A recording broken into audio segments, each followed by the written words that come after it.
this week we have Al and we have Nick Boltz from Ascent Like Wolves.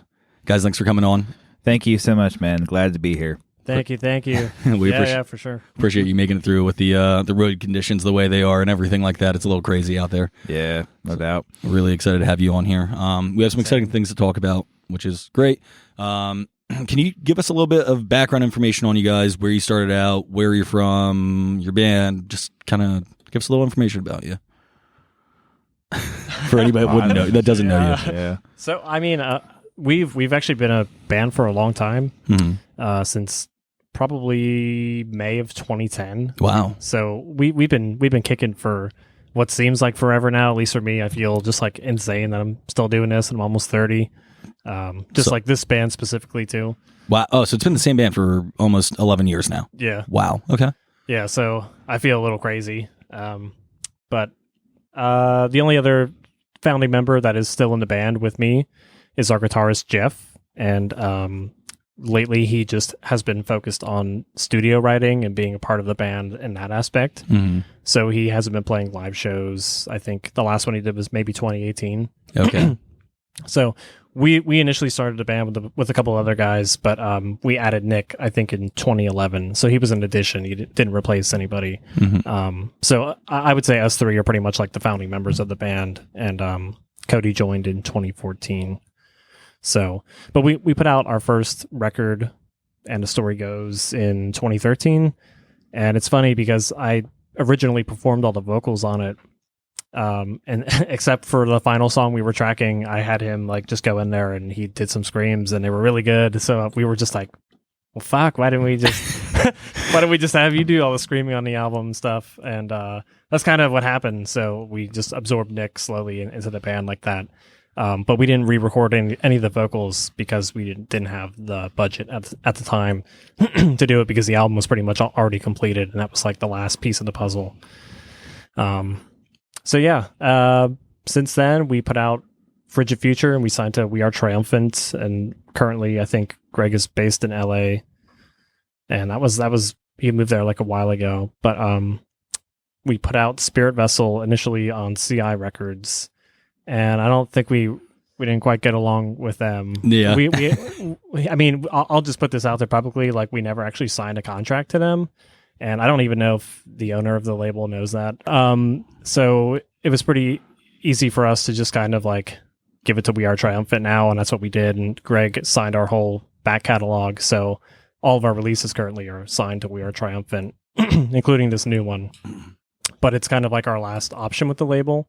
And I don't want to get like too far into that. But, yeah. I'm sure like if the option to re-sign will come up, like maybe we'll do it. We don't know yet. But we're really excited to put out Mystic Auras finally. It seems like we've been working on it for forever. Yeah. Yeah. Since like 2018 or something, maybe. Mm-hmm. I'm sure COVID didn't help with that either. So not at all. Nope. Well, so that's a pretty good record label.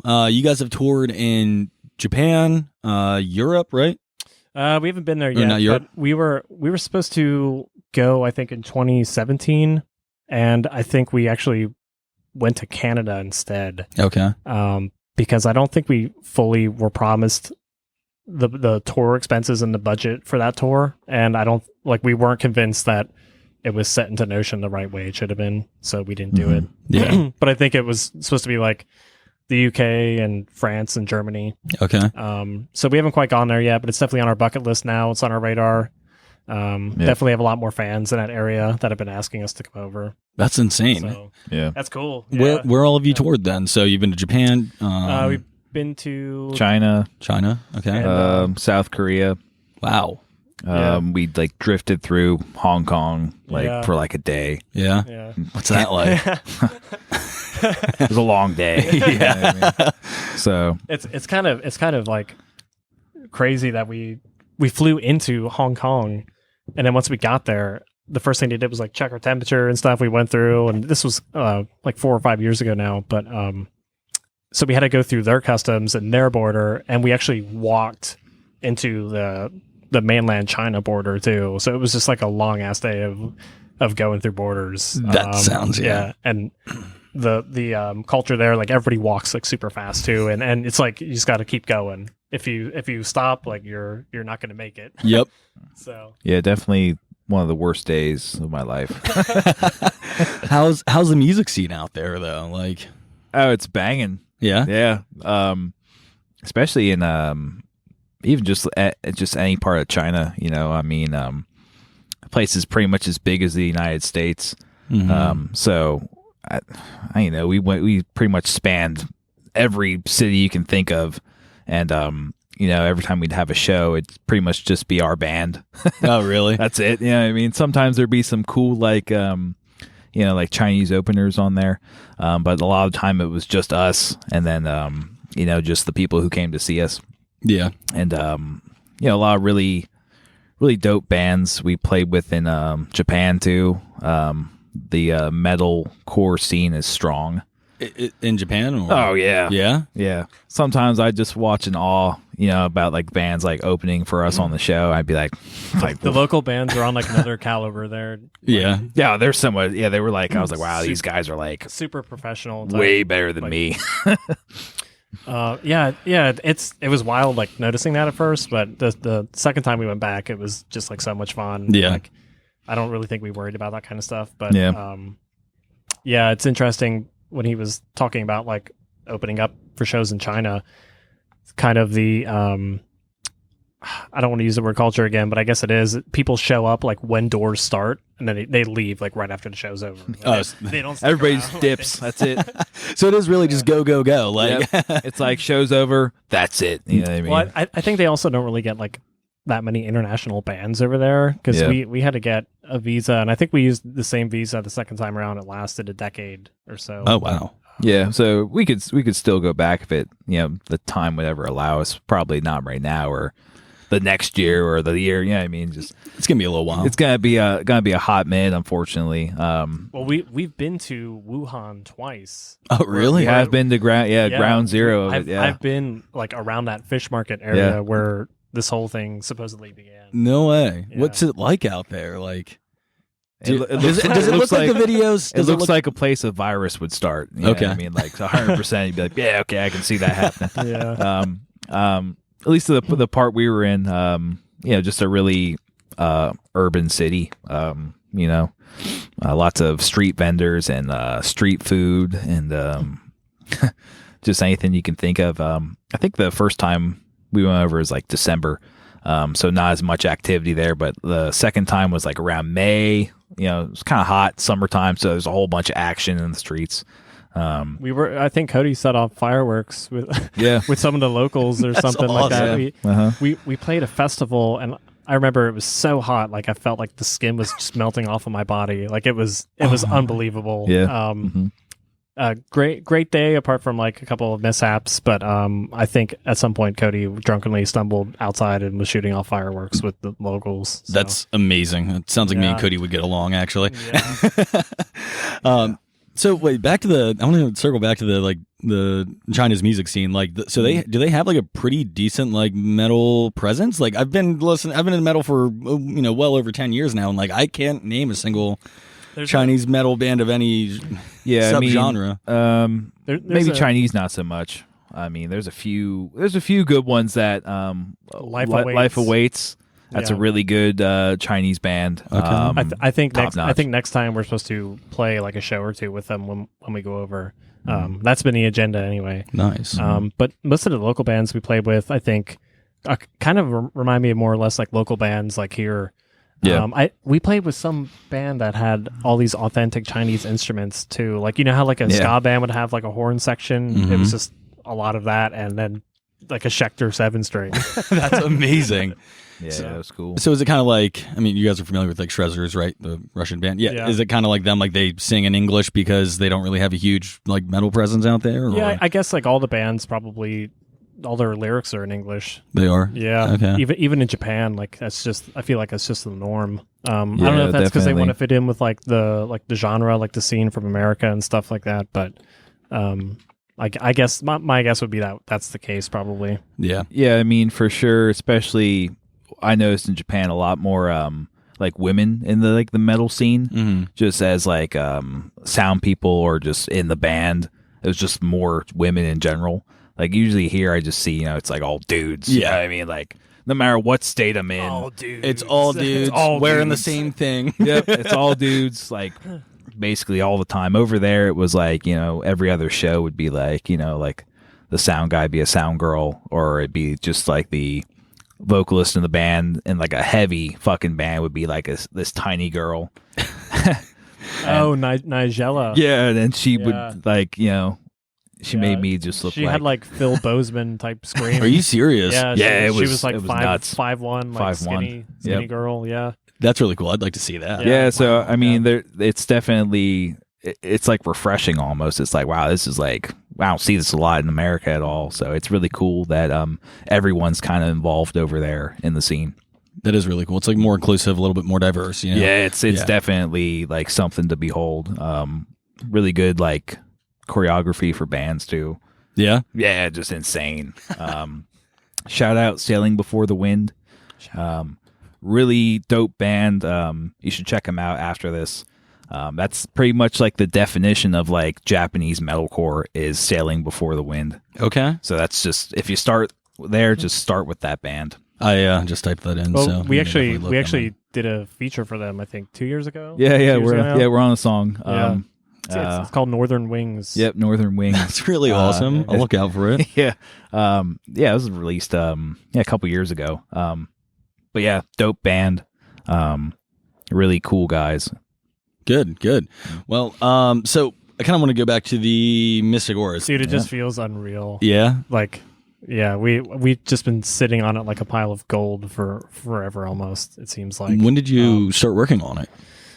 Probably, I think we had a couple of demos from Spirit Vessel, I think, like 2017 or 18 at least. We had, I think Bloom was probably the first demo that we had of the song, and Telephone, we kind of just reserved them for an album because they didn't really fit the sound of what we were going for at the time for the EP. Mm-hmm. But I'd say we really started focusing on the album probably like September 2018 or something like that. So stoked that it's finally coming out because we weren't really happy with like the end result. And sometime last year, I think it was in July, we went and tightened it up for like a day in the studio. We made like another interlude for it. So I think after that, we were like really sold on the idea of like its completion. But before then, we weren't. I like big projects like these. I feel like always cost so much money, and you have to spend so much time on them. And for like a band of our size now, we just have to be really careful about what we do and what we put out. And I think Cody was trying to like initially rush its release or something, and I was like, no. Just like, gonna wait till it's the right time. I was like, dude, like there's no rush right now, and COVID's going on. Like nobody knows what's going on really with the industry. Like I don't even know if Live Nation or those types of businesses have plans right now. Yeah, I mean we've had a couple bands come on. Do you guys know Patrick Glover from If Not For Me? Yeah, no doubt. Yeah, a real one. Oh my god, I love him. He actually, him and Chris were in Imperialist together back in the day. Oh, okay. Yep.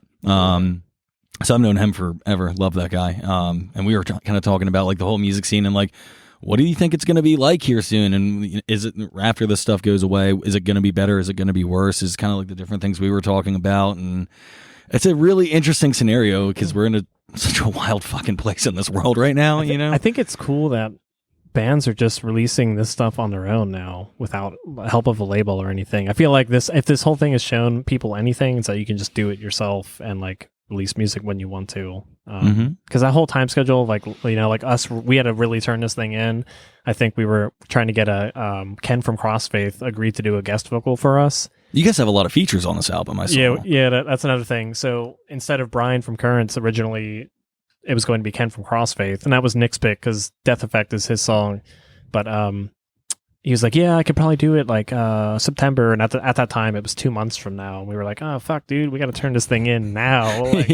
Like yesterday we had to. So, yeah. So Brian from Currents was the last acquired feature for the record. And he did it like 2 days after I asked him about it and sent it back to us, which was dope. Wow, that's really cool. Yeah. So is that how it's like typically done between like bands of your caliber, or is it more of a COVID thing? I think it was just like convenient for him to do that. I think the guitarist in the band, Chris, I think he actually like records most of their music, or he does pre-pros, something of that nature. But yeah, he was just able to like go in there and knock it out one night during the week. That's amazing. Yeah. That shows real talent there for sure, you know?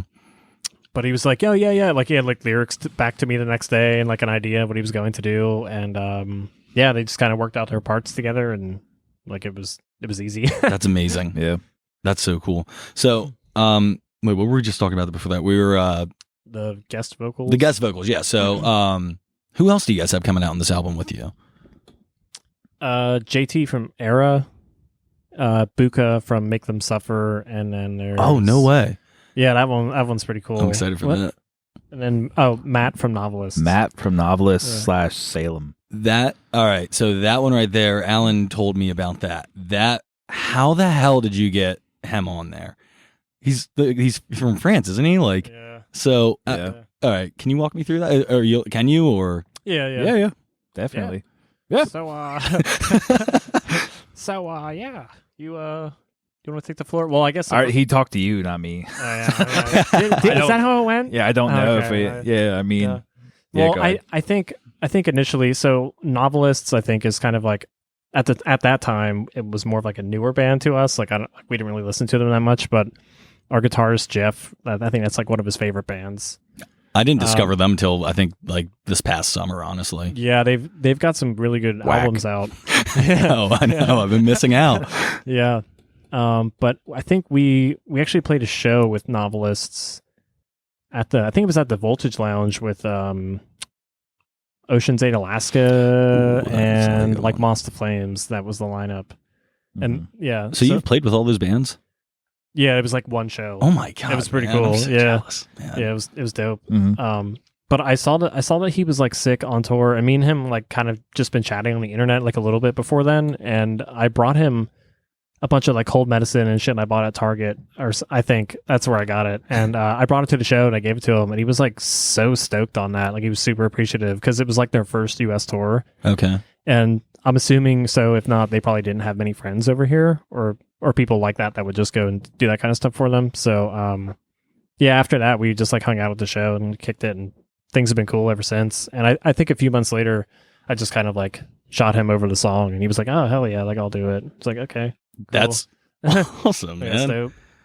That's great. But yeah, I feel like when you're on tour like that, when people show they care that way, I think it means a lot. Because if somebody would do that shit for me, I'd be like hella hype on that. Oh my You know god, what I mean? yeah. I mean, imagine being like sick in another country you've never been to before, and Exactly. like somebody's Been like, there, hey, man. Been there. have you? Oh yeah, Do you? China. Yeah, I was gonna say. I was like, did you get it while you were over there? Yeah, I was sick. Like we were sick Dude, a you couple almost, times. You almost fucking died when we came back the first time, right? Yeah, I had like pneumonia afterwards. When was this? You sure you didn't actually have it? This was like the probably, beginning yeah. of 2017, I think. So probably not that. I mean, it could have been dormant in my body, for like. Well, I don't know, that was a just like the month or first so. time we were there. The last time we were there was like mid 2018. Yeah. Okay. Yep. So probably still not, but I'm sure like our body is just like really immune to that kind of shit now from Could being be. there. Or it's not. Or it's not. You know, we could all just catch it tomorrow. We could all be catching it right now. You know? Yeah. We have some super like strain in us. Like it's just like a whole different COVID. You have super COVID. Yeah. Mutated. COVID 20. COVID 20. COVID symbiote. Yeah. COVID symbiote. Topic change. So, so current bands that you're jamming with, who's some influences and stuff like that you guys are working with and whatnot. Current bands I jam with. Always the band Fight Star. UK band. Charlie Simpson, main vocalist. Also check them out. Very Deftones-esque band, but just unique. I don't know. Always been an influence for me and my brother here. We grew up in like near Liverpool, England. So back when we would watch, like Wait, you guys grew up in England? yeah, for a Yeah. short period of time. Oh, really? Yeah, it was like about like 5 or 6 years. We were like over there in school and stuff. So Cool. a lot of times we'd be like watching TV, and the music video channels were big over there, like Kerrang and like Scuzz.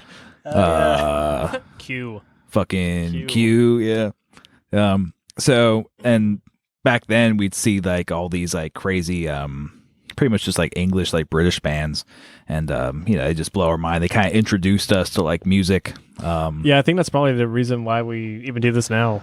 Probably Crank TV, just watching like, and the scenes are kind of different. Like people talk about bands over here to me and Nick, they're like, oh yeah, like Disturbed, that one Disturbed album from 2005, Avenged Sevenfold. We're like, what? Like, what the fuck are you talking about? No, I skipped over like all of that. Like I can't really say I skipped over. I like started getting into my first metal of that genre, hardcore, was like probably Under Oath and then like Showbread. Like that was cool. That was like where I dipped my toes in. Then I was like, oh yeah, Avenged Sevenfold, they're pretty talented. And then I was like, all right, like Sinister Gates is a good guitarist, and that's basically it. Their drummer was good before he passed away. But the music scene is just like, I mean, probably in every country it's really different, but like especially there, like those bands weren't even like on our radar. Like I think we just like knew nothing about. Like obviously like Linkin Park and Slipknot and like Mushroomhead and stuff like that. Like those bands were popular over there. How old were you guys when you lived there? Like I really don't even remember my life like as a child before in America before moving there. So you were born in America, moved to England, and then moved back to America. Yeah, we moved back, I think, when we started high school here. Mm-hmm. Okay. Yeah. Did you move from PA to England? Yeah. Yeah. Mm-hmm. And then back to PA? Yeah. Yeah. That kind of sucks. Yeah. How old are you guys now? 28. You're 28? Yeah, I'm like 30 next month. You're like 30 next month? Okay. Yeah, it's been a long time. It's been a long It's been time. a long time. Yeah. So So you guys grew up on like Asking Alexandria? No, I'm kidding. no. Yeah, we grew up. It's like Funeral for a Friend. We grew up playing with those bands. Like we've played with them like 5 times. Have you really? Yeah. Like funny story. Danny Warslop actually shaved my entire head once, like backstage before we like played. Are you with serious? Them. Yeah, at the convention center in Lancaster, I think. Wait, so did you start this band in England? No. That would be the too whole good. timeline. I'm just trying to figure out. We would have made it years ago. Yeah. There's, I guess if you're talking about like influences, Fight Star and Funeral for a Friend is like a really big British band that we were into. I haven't listened to them in years, but I remember them. Yeah, they're so good. I can't remember what else. There's this Japanese band called Fact that we really like. They were like super Fact. like post-punk hardcore metal. Like they kind of like encase all those genres. Yep. I don't know who I jam with right now. Machine Gun Kelly. I guess. Yeah. That's the only thing I jam with right now. We've been fucking with that album for like the last 6 months. I'm not gonna lie, I downloaded it. That's the day it came out. I can't hate it. I mean, I don't hate it. I think everybody is just mad that this guy is becoming successful in a genre that maybe they're not successful in. I don't know what the story is there, but I mean it's really good. It is. I mean, I think he paid his dues. Like he put his time in, and like I think he like started out kind of like, just as a rapper, and then just kind of dove into more stuff, and that's kind of what I think every musician really did. So when I see other musicians like talking shit on him, I'm like, what the fuck are you doing? Like, isn't that where we all started out? Like, I mean, I started out listening to probably like Christian rock bands, and then moved into like metal, then went back into like acoustic stuff. Like we all move around. It's what happens, Yeah. Yeah. Never shot never. Yeah, never shall never. I wanted to be Christopher Drew so bad when I was 16. It was ridiculous. But now he turned into a douchebag. So you guys, oh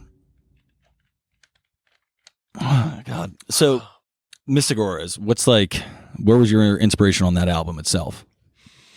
I think Van Gogh, Go. Michelangelo. I don't know. Yeah.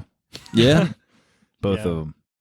I I don't know, like just whatever we were like watching at the time or reading or stuff we like. I think for us, like when we like write music for these albums, like we never like we're not really like listening to music at that time from other artists. I think we just kind of like see what we can come up with. But I think like typically we will usually watch movies and just draw inspiration from that. That's really cool. Or just like the album covers itself. Yeah. Because every album of ours is pretty much like has a concept for it.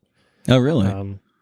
Yeah. So like this new one is pretty much about what drives people's desires in life, whether it's like, money, fame, love, whatever the case may be. It's kind of what we talk about. And I think this is probably our more personal record of ours, and we've never really, I don't think we've really like talked about our feelings like on this level before.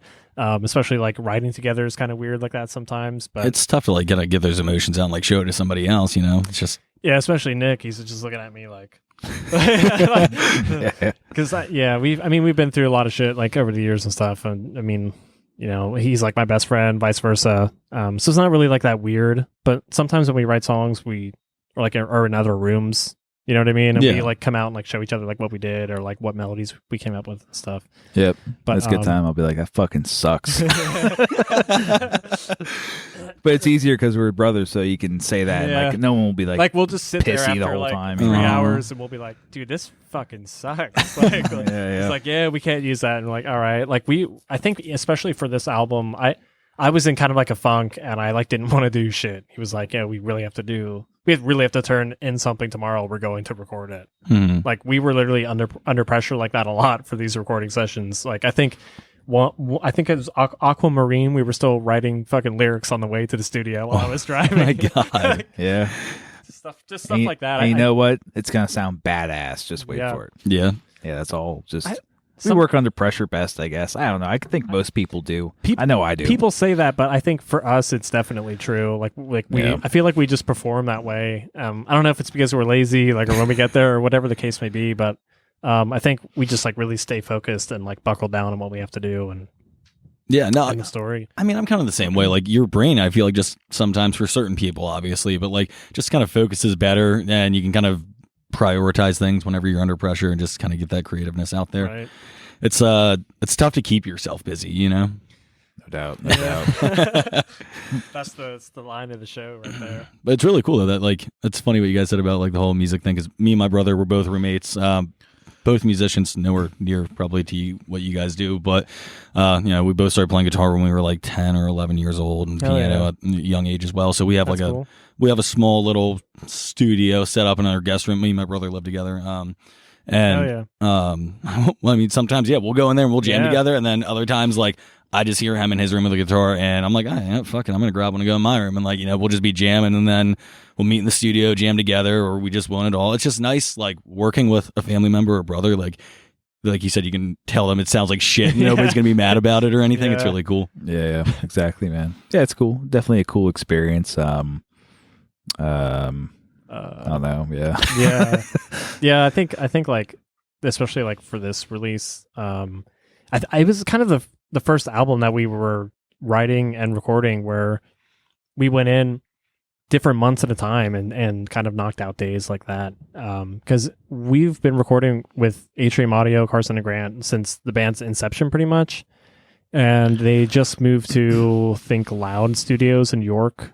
That's, I think the guitarist of Live owns it, Chad Taylor or something. Yeah, I think so. I don't think it's like a public like studio now because of COVID or something like that. But we were in there like January, February, March, April, and then we came back in October and we did like almost 2 weeks or something. Really? Like that. Yeah. So it was really weird, like coming back with more songs and like songs we didn't finish the first time compared to that, because usually we'll like just block out like 2 weeks or so and just finish it all in one take. Just like 2 weeks of just going to the studio almost every day. Yeah, every day. Yeah. Oh my God, yes, but I think this time was spread out more because we only had 3 songs done initially, I think, right?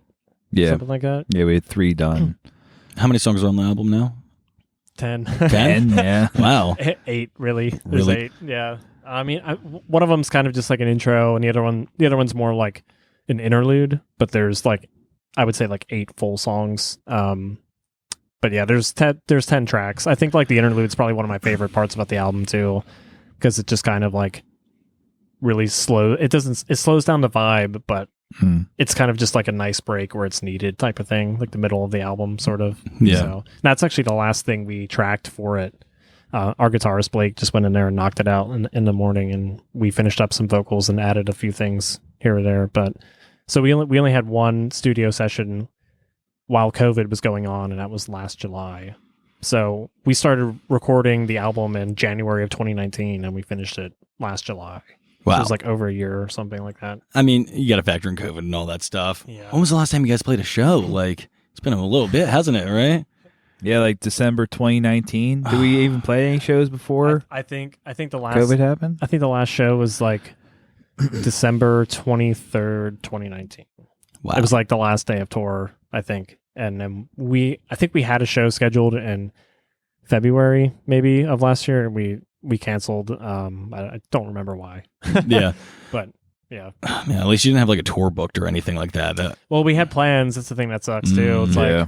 like we were actually supposed to come out with the album last year, so it's a good thing that we didn't, because we got to put it like a finishing touch on it. But Yeah. we did have touring plans for the fall, like overseas and stuff too. So we were like a little bummed out at the time, but not so much now, because nobody really knows what the hell's going on. Yeah, I guess that's true. I mean, it's at least hopefully, like something we talked about with Patty, was that like, you know, we're really hoping that whenever the music scene comes back, it comes back to like how it was back in 2010, 2011 when like shit was wild. That would be awesome. Everybody was wild, and that was like the best thing about it. Like now, I think maybe people will appreciate it now that this happened, but getting to where we were like playing shows there, like in the US and stuff, like people come out, but there's not as many people as there were like in those MySpace like era days. I mean, you could go to the Champ on a Tuesday night and a show would be sold out for like 3 local bands. It was amazing. And it died out, and it's sad. And I'm really hoping that, I mean, I know me personally, I've looked at my life and been like, wow, I took a lot of shit for granted before COVID. Like I used to go out every weekend, see different bands, go to different bars, do different shit.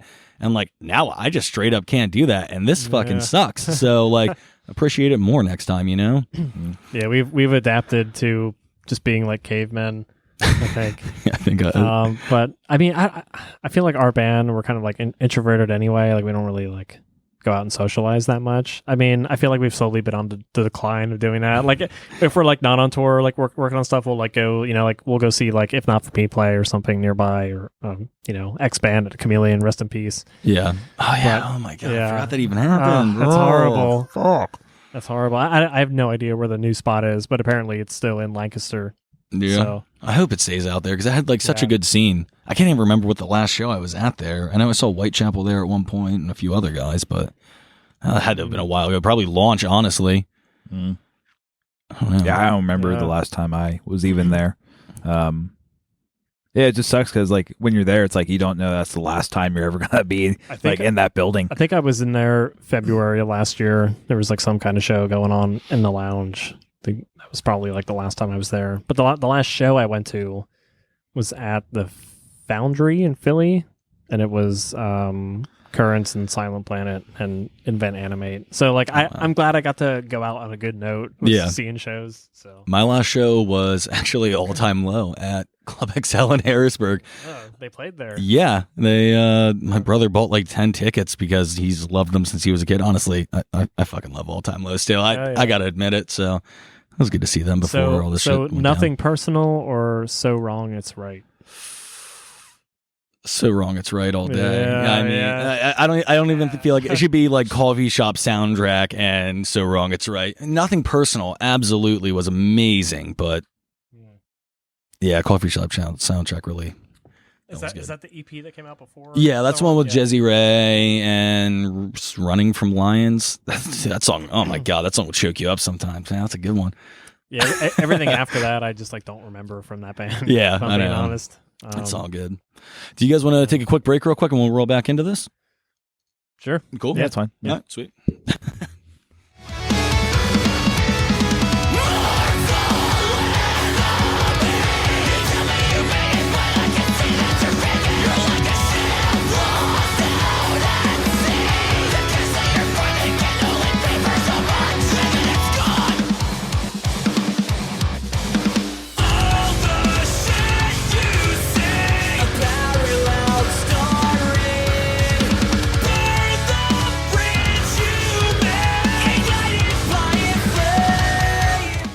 Hunter, what was that? You had a question for us about something off the air, and we're on the air now. And we're really hoping you just lead right into that. That did not go as smoothly as I thought it would.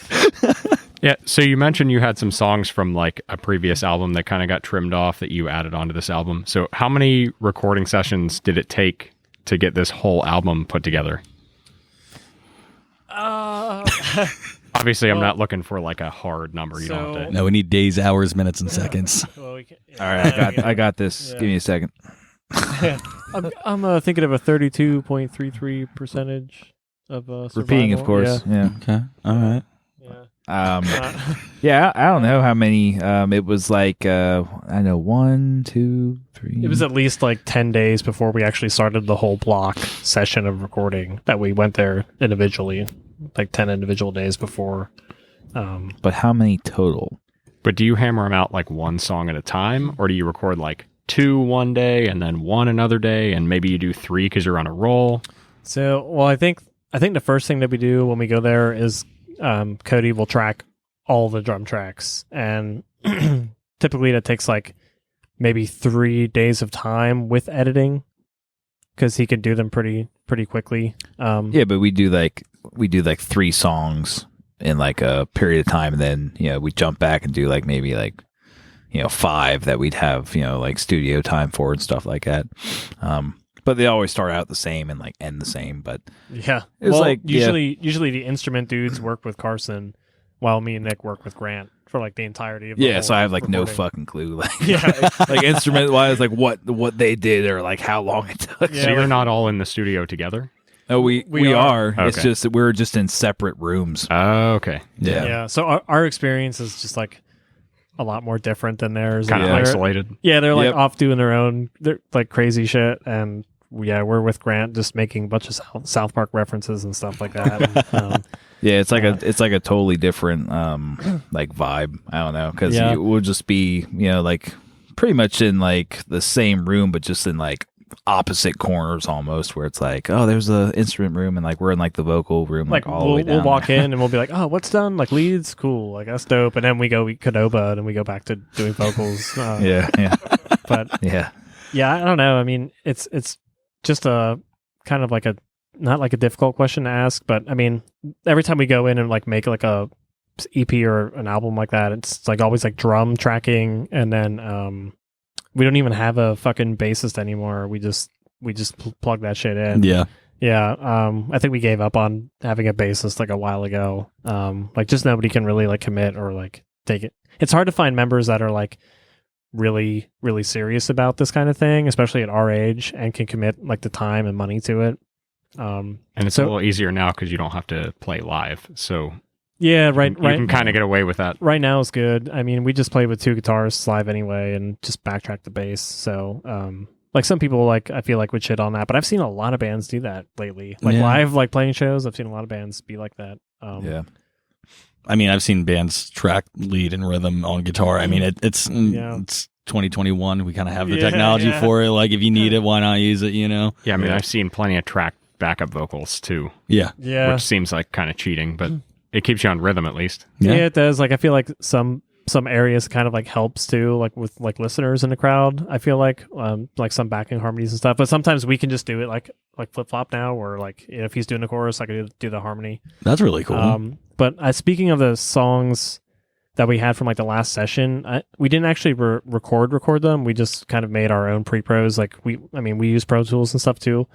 So we just kind of had like those sitting on the back burner to do in the future, because we kind of already knew like what sound we wanted to go with after Spirit Vessel, and Telephone and Bloom were just kind of songs we were like, oh, like we need to save those because we were like tuning up a little bit on this record. And initially for Spirit Vessel, I think our attitude was like, yeah, we're gonna just be heavy as fuck right now on this one, just because we can be, because people won't be expecting it.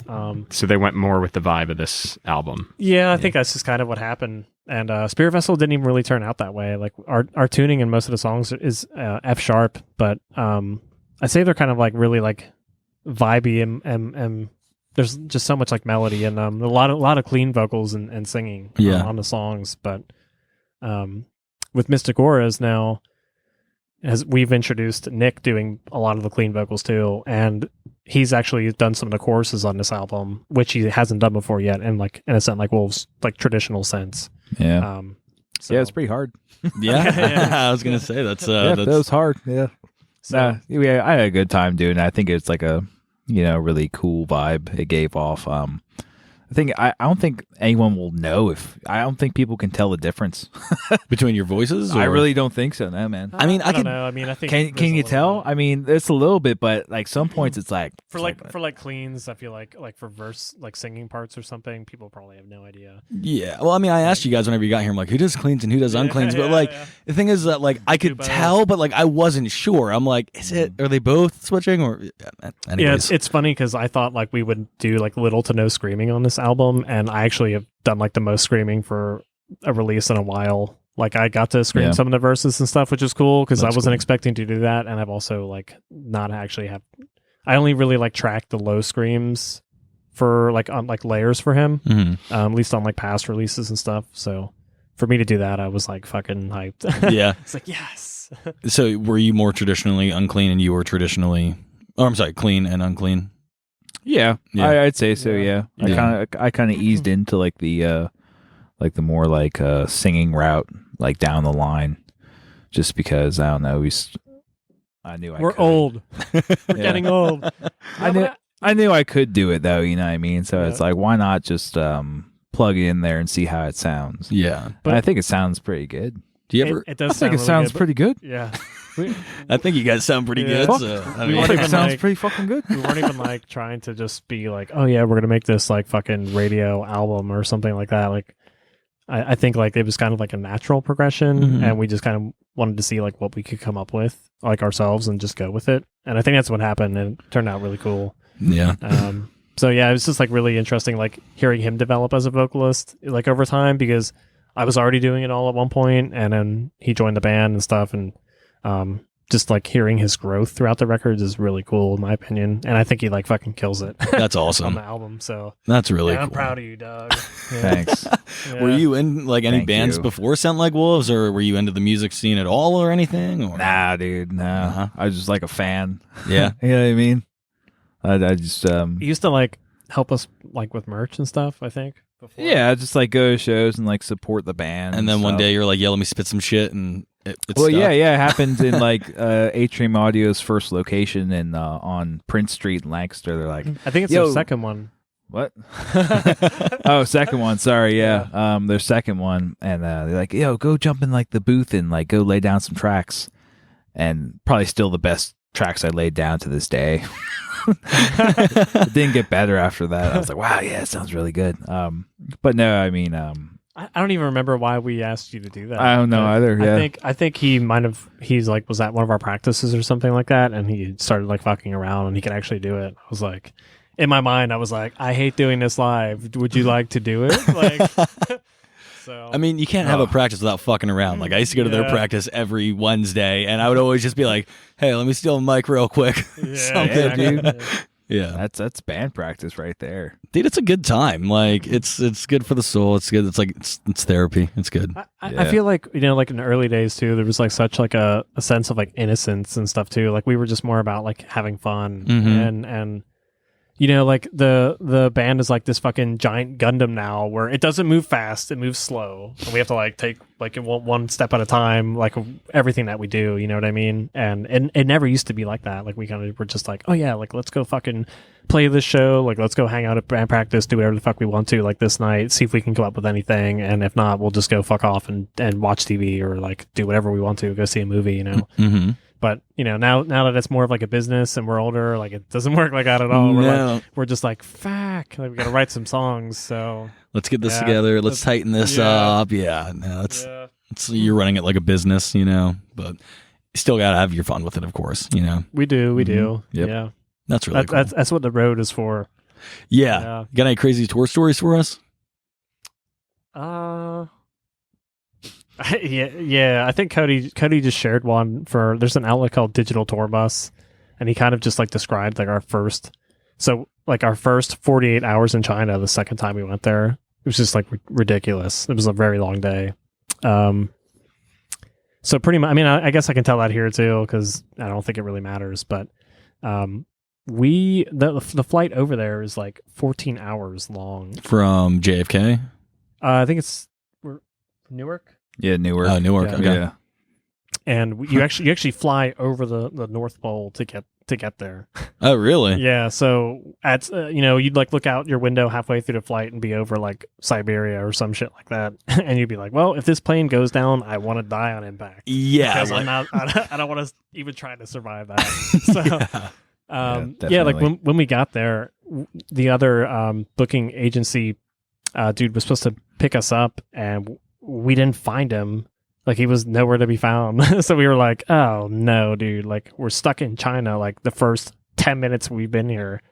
And all I didn't have a real picture of is what his face looked like, but there was like some like equivalent of Doesn't like sound good so far. yeah, yeah. yeah. I don't have a picture There- of what he looked like. There was but- like the equivalent of like what would be like a taxi driver over there, just kind of like hovering around us, and like we were like, who the fuck is this guy? Like, we didn't know why he was standing there or anything like that, but I think we kind of had an idea, like, this guy must be like with somebody or like our driver or something. But all I had was like this fucking portrait of this dude that like his girlfriend drew on like Instagram, and I quickly screen grabbed it. because it was really well drawn and it looked like him, and I quickly screen grabbed it, and it was in color and everything like that. And I was just like showing like this dude that was kind of hovering around us. I was like, this guy? Like, do you know him? And I don't think he spoke English, but I think he knew what I was trying to say. And eventually, at some point, our previous tour manager from the first tours, his English name is Stan.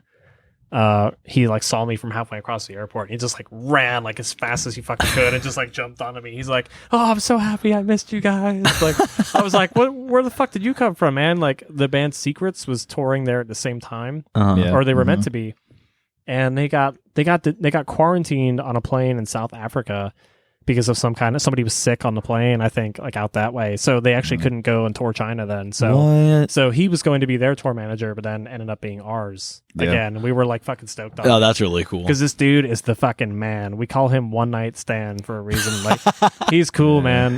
But we were just so happy to see like a familiar face, I think, at the time. Yeah, we Yeah. were definitely. I mean, it's gotta be scary being all the way across the world and you Dude, got that's- nobody there. That's one place that you don't want to be lost in either. As soon as he meets us at the airport, he's like, "Okay, let's go to the Great Wall." So we're like, "All right, fuck yeah," because we actually didn't go the first time we were over there at all. Yeah.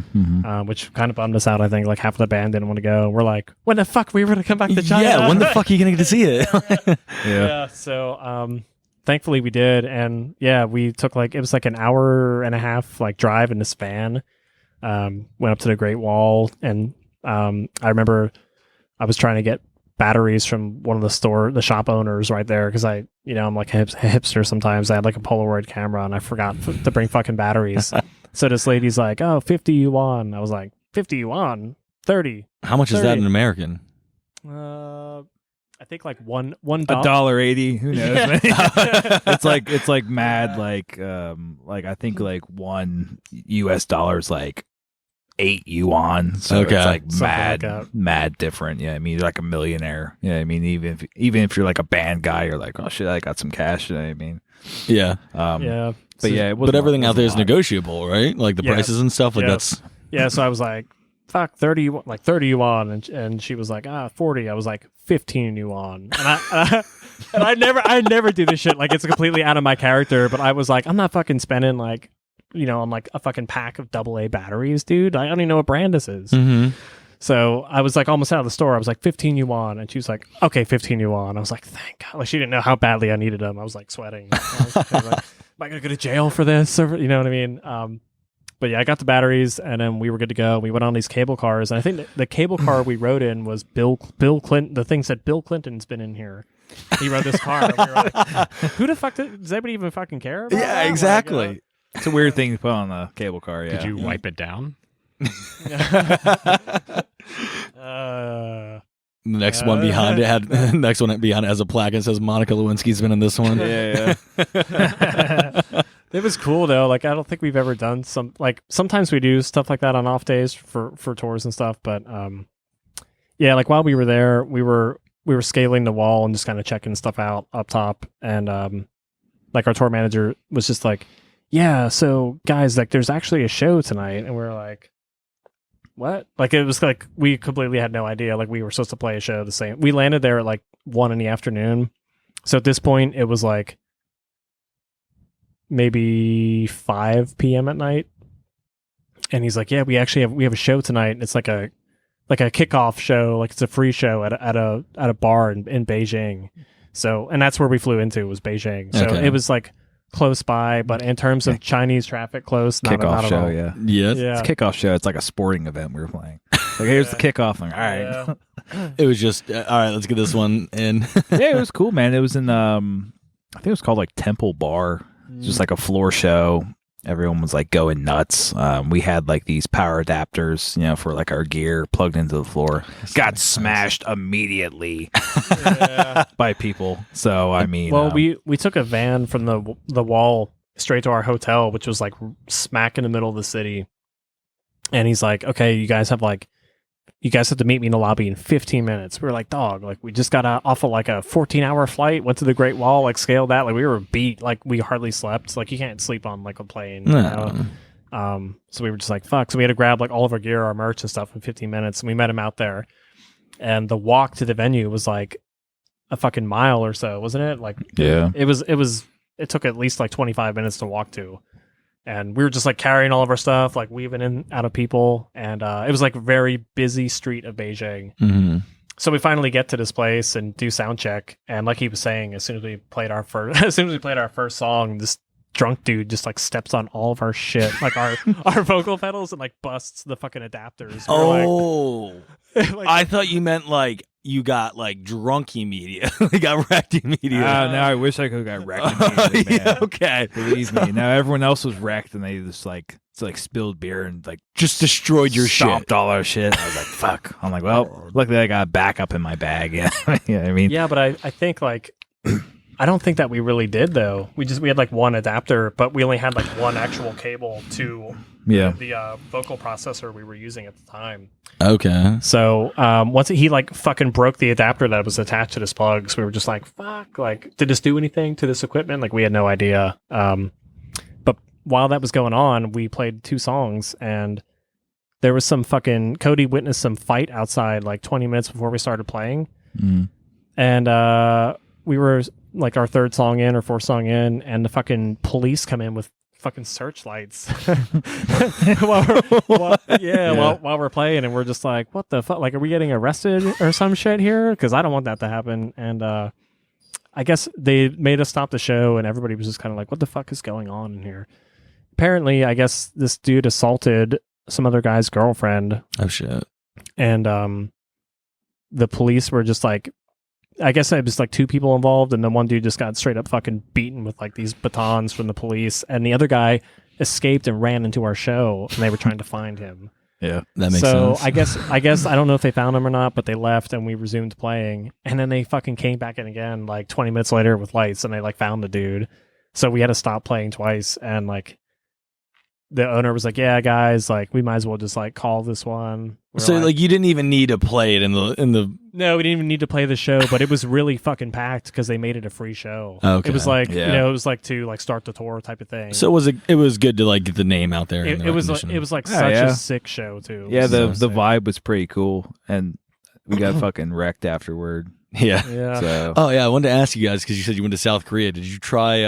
Was it Sojin? Soju. Yeah, Oh, yeah. Soju. Yeah. how could we not, man? That's yeah, we tried it. Yeah, tried it. It's an understatement. Yeah, my brother-in-law was stationed there a couple of years ago. He's in the army, and he was like, "Yeah, I mean, like it's not regulated or anything, or I can't remember how he described it, but like apparently you can drink like an entire bottle and not get drunk, and the next one you'll be drunk off of like 2 shots or something." Yeah, That's what he was telling you have us. to drink a lot of it. Yeah.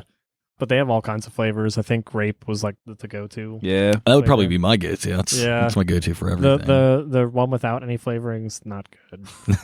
What's it taste like? Just Just like rubbing alcohol. just yeah. It doesn't taste like anything you want. You know what's what I mean? what's the APV on that? Like it's more like wine, isn't it? I think it's like I think it's like 5 or 6%, isn't it? Something like that.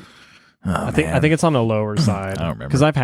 Because we just had some like a month ago maybe. Dude, can you get it in the States? Yeah, Yeah, it's here. I Yeah, need to try it. Yeah. Yep, it's here. It goes. They always used to just pour it in the beer. Oh that yeah. we I had. have It just heard of goes that. in the beer, and then they did like a little neat like chopstick trick with it. I don't know what they did. They put chopsticks and like banged it and went like I dissipated. don't know. I was on them. drunk. Yeah, yeah. I mean, I don't remember it like, but I remember it was cool, and then that's kind of what just stuck in my head. Just the fact that it was Yeah. cool. Wow. So is there anything else on that second tour? Yeah, I mean they left and they were like, "Oh, call it a night." But there were so many people there. I think 5 minutes later they let us play. They let us continue to play, and we did. We finished our set. So yeah, the owners like felt super bad, and it was already like close to midnight at this point. And we didn't eat all day, and they like ordered us some takeout, which is very good. And I think the equivalent of ham over there, they call it bacon. So they're like, "Oh, you guys want bacon and fried rice?" I was like, "Hell yeah!" And they were just like strips of ham. Like this shit bacon. It's like, what the hell? But yeah, it was good though compared to like some of the food I saw. You know what I mean? It's not like it wasn't like Chinese food they see here. Like at your local Chinese. It was like real authentic Chinese food. Is it that much better out there? Like, is it really, really good? Like, I've always been curious of that. No.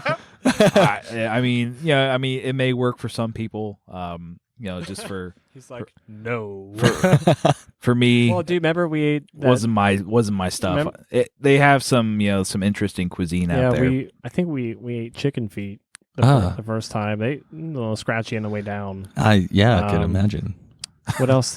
We had pig brain and gelatin with pumpkin soup, and I had a Starbucks drink too. I just wanted to throw up everywhere. Oh my god! Yeah. Why did you even eat it? He like was requesting me to, and like it was his birthday. He turned 30 on tour while we were on tour with him this last time. Yeah. Was this your tour manager? Yep, Stan. Yeah. He turned. Was it? I guess 30. Yeah, 30. What was his nickname again? One night stand. One night stand. Every city he went to, he had a different girl. Which like you read, and you're all right. This guy did. You know what I mean? Yeah. Like a different girl will come in every city and be like, like, damn. That's amazing. All right, so you're in the nickname. Yeah, so the venue they felt bad about everything that happened, so they got us fucking wasted there. Like wasted. And Stan actually doesn't do any drugs or drink, which is with his character you think he would, but he doesn't. He's straight edge. And yeah, so we had to carry all of our gear back to this hotel, like wasted. It was like 3:30 in the morning, and I was like, "Hey, Stan, like, what time do we have to get up tomorrow to like go to the next venue?" And he's like, 1 hour from now." I was like, "Oh my, dude, 1 hour from now? Why'd you let us stay that late?" And he was like, "Oh, you guys want to go into this McDonald's?" So we went to fucking town on this McDonald's. Like we got McNuggets, like everything we could get in this place, and we went back to our hotel room. And I just remember like the last 30 minutes I had there, just showering, like drunk, like trying to get all my stuff together. Just trying to sober yourself up a little bit. Yeah. And then I think, like if we prefer traveling, it'd be by plane. The trains there are just like, it's just a lot to deal with, man. Like for real. And they won't let you sleep on it. Like if you put your head forward like this on the tray, somebody will come around and tap you on the shoulder like a stewardess. And they'll be like, so you can't sleep on there. So we were like losing our minds. Like, oh my! Day. So wait, at this point you've had a 14-hour flight, went to the Great Wall of China, scaled the wall, took pictures, negotiated on some batteries, maybe not necessarily in that order, and then went back to your room, got your stuff, played a show, had an hour to go get ready to leave for your next show, and then went and played another show. Yeah. And then how long did you sleep after that? After travel? Forever. I was going to say, putting jet lag on top of all of this, like that's got to be a little... I think at the same time, it's also like just kind of, what's the word we use over there? We're like overstimulated too. So yeah, it's like a lot to like take in, like culture shock wise. And so you're like, it's kind of like, like in awe of everything. So you're like, oh, like... You probably get like exhausted because it's not like in like PA where I'm like, fuck, I'm tired. You know what I mean? Because it's just you're just in Pennsylvania. Like, man, I've seen this my whole life. Over there, you're just, your body's just like awake like the whole time, a little bit more. You know what I mean? So but the exhaustion at the end has to be a little bit different. Like you got to be, I guess so. You got to be burnt out by the end of the day, right? There was like halfway through that tour, I think we. That day I was talking about, it was so hot, like my skin was melting off my bones. We played a festival, and then I think it was like the night before or something. We had a show with Vans Shoes, like we played their venue. Yeah, the Vans. And we hardly slept. Vans, House of Vans. Yeah, that was in Chengdu, China, where the hot pot is from. So we got to try all that stuff too. And the pandas. Yeah, that's really cool. Yeah. Pandas are there too. We didn't sleep, and after we played this festival show, we all had like our own rooms to go and sleep to. And like I just remember I cranked the fucking AC up in this room, and I just got out of the shower, and I had this bathrobe on. I fucking collapsed on the bed, and the next day I woke up, I was sick as fuck. Really? Yeah, like I was so sick for like the remainder of the tour, like really brutally sick to where I think we went to South Korea afterwards, and I had to like request to like lay like across a row of seats to like lay down on. Oh my God. But yeah, it's just like things like that you can't really predict. Yeah. And yeah, I think there was one day where we had a day off in between because the government wouldn't let us play a festival there because we didn't have the correct visa. Yeah. So we just got completely fucked up in our hotel room, and we just slept for like an entire day. So that I think it was much needed, to be honest with you. Yeah. I mean, well, in that situation, like, I don't remember what podcast I heard it on. Like, they were talking about like road rage, like why that's such a thing. It's because like when you're driving, your senses are so heightened the entire time. Yeah. So like when you're traveling, you're in another country, you're seeing billboards everywhere. You're trying to find out where what is and trying to find what's in English and what's not. Like, that's heightening all your senses. That's probably like why you were sick by the end of it, honestly. Like Nick was our navigator through the airports. We just gave up. Everybody else gave up. I'm just tired. We're like, Nick, lead us through. Just like, get it done. Yeah. Through. I think the first time we did a pretty good job. Yeah, We didn't miss any planes or flights or anything. the first time we played Japan, almost did, but we didn't. The first time we played Japan, we had a layover in Beijing. So we took the Newark flight to Beijing over the North Pole, and our fucking layover was 30 minutes, and we had like no fucking idea. Like we literally had to fucking run through the airport with all of our shit, and they barely like let us on the plane. Like they weren't going to. And while we were flying, I guess there was an earthquake over in Japan too. So we were like, "What the fuck's going on?" Like we had no idea what was going on. Our family was like, Jesus, man. our family was like texting us like, "Are you guys okay?" Like, Well, you weren't on the earth, yeah, I technically. was like, I'm like, shit's cool over here. We're good. It's all like nonchalant. Like, yeah, shit's okay over here. Well, we're running a little bit here, but I wanted to ask you guys a couple questions, or a question real quick before you guys, before we wrap this up. How'd you guys get the name of Scent Like Wolves? I've been wondering that this whole entire time. I remember this was literally like 11 years ago, probably, but I was talking to our drummer before Cody just about finding a band name, I guess, more or less. And I remember I was at my grandparents' house, and I was just like chilling on the couch, just like eating a bunch of shit, and this movie came on, and it's called Ninja Assassin.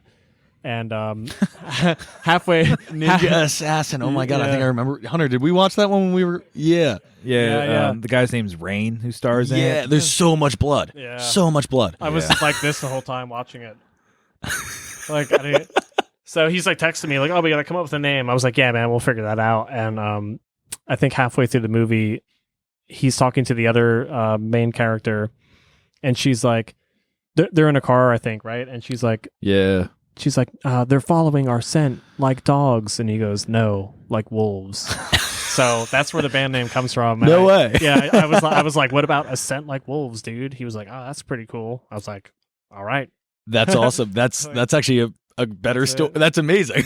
Yeah. So I don't know. That's what I feel like. Like band names aren't even like that like anymore. People are just like, let's smash these two words together and we'll put like a V in here instead of an A, or because we didn't look to see if the copyright was taken or the trademark. Yeah. It's like, okay, like yeah. Like, there's a lot of that lately, but Like bands I've been listening to lately, like Makari and Anamoria, and I'm like, wait, are these actual words in different languages, or is this just like made I up? don't know. And then I'm like, Yeah. Alexa, play Anna Moria. It's like Anna Maria, and I'm like, did they just take Anna Maria and like fuck with it a little bit and make it into Anna Moria? Like, It's hard to say. Andy's a pretty good dude though. We've toured with like his band Wander before. Yeah, that was Which- like our first wait. tour. Andy from Macari. oh no way. Yeah, Oh. like our first like actual tour was like with his band Wander, like I don't know, like 5 years ago or something like that. We toured with. I think it was like our 4th or 5th tour, dog. That's another band I recently got into. Like I don't remember. my brother sent me Transient the other day, and I was like, yo, this slaps. Yeah. So So that was like 2016. I think we toured with Wander, his like pop punk band, I guess. is he in both, or is that like his old band? Okay. No, he's like still in both What are actively. they called? Wonder? Oh, Yeah. Wander. Wander. WANDER. WV. WV. I think they changed it halfway because I think there's this like California band with the the name Wander, and Is that why Landmarks did the same thing? it could be. Probably, I mean, yeah. yeah. So I mean, but Yeah, definitely check out Wander too. That they're a good band. Really good band. They're on We Are Triumphant. I think they had like 3 releases through there, 4. So really good band though. Nice. How much time do we have left here? Dude, I mean, we don't have to cut this. If you got something you want to talk about, man, hit me. We've got nothing going on, man. Like it's just been like constant interviews for us, like for the past month. Like today, I was like, I was really trying so hard to remember what I have going on today, because I thought there was something going on, and I have an interview with Shane Told from Silverstein for his podcast. I think it's on Monday, but I thought that was today, and I was like losing my mind over it. I was like, wasn't there something today? And because I think Cody didn't have this set up through like the PR company, Alan like then texted me, and I was like, okay, it doesn't matter because I'm like 15 minutes away from this place anyway. And then it turned out we were an hour away. yeah. I was like, okay, well, like it does. It's all good though. When we got this one in under the radar, then it looks like, yeah. But it's funny because he like already knew where this place was, getting the merch and stuff from this area last week. So yep, that's really cool. That's awesome. Well, if you guys don't have anything you want to shout out or tag, or is there anything like that you want to plug real quick, or go buy our merch? Oh yeah, we'll talk about it off air. We'll get the links and everything. We'll get it all in the description. So definitely check out A Sound Like Wolves. So their album comes out February 19th. That's February right. 19th. February 19th, Mystic Auras 2021. I'm really hyped for it, and definitely I'm gonna add you guys on Facebook. We got to stay in contact. We'll sure. I definitely need to go see you guys live. We were I'm not sure if you were in the room whenever we took a break. I think I saw you guys at launch. Actually, we were talking about that. So we played launch like 2 times. Yeah. If it was 2017, I was definitely there that year because Chris and I went that year. Yeah. Or you played that year too, right? Yeah. But anyways, Yeah, I'm pretty sure we played Imperialist, right? Yeah. Yeah, I'm pretty sure we definitely played that year, same year. I think it was like the same show. Yeah, it was the same show because I remember like seeing Patrick do Vokes live, and I was like, this guy's really fucking good. he's really good. So, He was he showed me some of the new stuff they got coming out soon. It's not out yet, and holy fucking shit, man! Just like get ready for that. Some of it. It's good, yeah. Yeah, but the guys, thank you so much for coming on. We really appreciate it. And just want to give a quick shout out to our sponsor, Rock Mill Industries. They make all this happen, bring these great stories out to you guys. And you guys are a customer of Rock Mill Industries, so you understand that you can use them for screen printing, embroidery, t-shirts, music lessons, recording, all that good stuff. So that's right, man. That's right. Yeah, badass shit. Absolutely. Check them out at Rockmill Inc., rockmillink.com for your needs and all that stuff. And thanks for tuning in, guys. Thanks again. Thank you, you, man.